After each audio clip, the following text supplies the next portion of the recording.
that everyone is getting on board cooking with fresh and local ingredients, but can it actually improve your health? Joining us on Emotional Mojo is celebrity chef and author Charles Mattocks. Hey, welcome back to the show. Thanks for having me back. I'm so glad you're here. All right, so your new cookbook is the budget-friendly, fresh and local diabetes cookbook. Yeah. And it's not just for people suffering from diabetes, though, because there's lots of really good recipes in here, which we're going to get to in just a second. Exactly. So tell us a little bit about the cookbook. Well, you know, when I was diagnosed, obviously, the thing with cookbooks is most people can't pronounce half of the things in there. They don't know where to buy half of the things in there.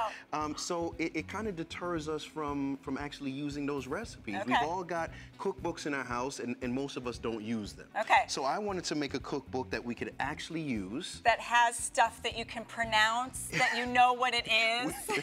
You know, we're not rendering lobster or anything crazy right here. And the reason you're doing diabetes is because you were diagnosed with diabetes. I was diagnosed about 4 years ago. Okay. And obviously, people think that eating healthy has to taste bad, as you already know. Right. And especially with diabetes, they think they're limited to just fruit and vegetables and water. Right. So what in this cookbook, we take some of the best recipes that I know, and we make them healthy, fun, affordable, and easy to make. That's what I love. Anybody can do it. Awesome. Even a child. All right, so tell us what we're cooking today. This is a very simple meal. This is called Tangy green beans. So a lot of people don't know what to do with green beans, right? Yeah. So what we're gonna do, and I'm gonna, can you Other help than put me? almonds on them. That's it. That's it. Yeah. Yes, I would love to help you. All right. you. So put what we've got some dry mustard. So I want to put it in that bowl. Okay. And then we've got some cumin. All right. And then we've got some shallots, right? All right. You gotta so move fast here. We gotta move fast here. All right, I'm moving. All right, then we're gonna take a little bit of red wine vinegar. Okay. And we're gonna take, it's actually two tablespoons, so let's see. A little bit more. There we go, I'm the master. And then a little bit of olive oil, 2 tablespoons of olive oil. How much? Yeah, there you go, you did a good job That's with how that. you cook, you know? Whoa, I think that was a little too much. Oh, and then a little bit of salt and pepper. Okay. And we kind of cheated on how we steam these, because you can steam green beans in a couple of different ways. You can. And then you're just gonna whisk that together, Tara. Okay. And you're just gonna pour that right on over, and it's gonna have such a, I don't think it could get any easier. It couldn't get any easier. The shallots bring it out and add a really sweet flavor to it.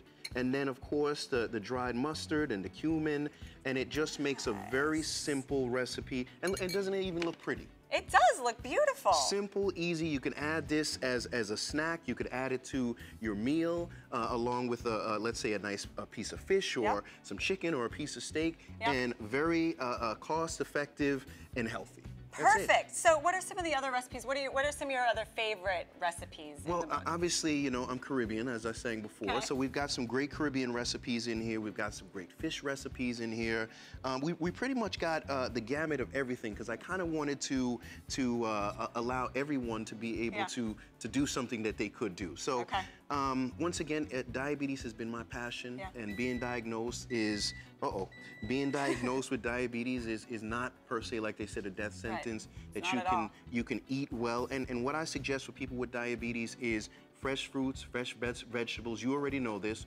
Water, exercise, walking is key, and go and get my book. And absolutely, you know, that's what we want you to do. Thank you so much, Charles, for joining us. Check out that book. You can find it online. And remember, our challenge today is to look for those blind spots. So when we come back, we're going to give you some more tips for that. Thank you for watching Emotional Mojo.